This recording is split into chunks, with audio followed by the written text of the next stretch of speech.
ಮಂಗಳೂರು ಏರ್ಪೋರ್ಟ್ಗೆ ಹುಸಿ ಬೆದರಿಕೆ ಇಮೇಲ್ ಬಂದಿದೆ. ಇಮೇಲ್ ಮಾಡಿದ್ದವನ ವಿರುದ್ಧ ಎಫ್ಐಆರ್ ದಾಖಲಿಸಲಾಗಿದೆ. ಮಂಗಳೂರಿನ ಬಜ್ಪೆ ಪೊಲೀಸ್ ಠಾಣೆಯಲ್ಲಿ ಎಫ್ಐಆರ್ ದಾಖಲಿಸಲಾಗಿದೆ. ಡಿಸೆಂಬರ್ 26ರಂದು ಬಾಂಬ್ ಇಟ್ಟಿರುವುದಾಗಿ ಇಮೇಲ್ ಬಂದಿದೆ. ಫನ್ನಿಂಗ್ ಎನ್ನುವಂತಹ ಉಗ್ರಗಾಮಿ ಸಂಘಟನೆಯಿಂದ ಇಮೇಲ್ ಬಂದಿದೆ.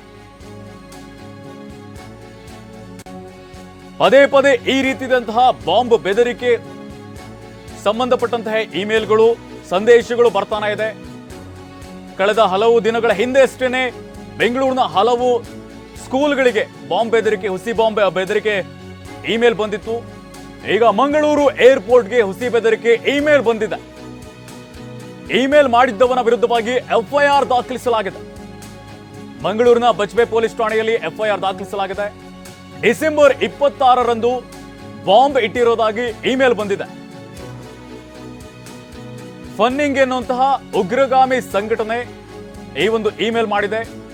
ಕೋರ್ಟ್ ಅನುಮತಿ ಪಡೆದು ಸೆಕ್ಷನ್ 507 ಅಡಿಯಲ್ಲಿ ಪ್ರಕರಣವನ್ನ ದಾಖಲಿಸಲಾಗಿದೆ.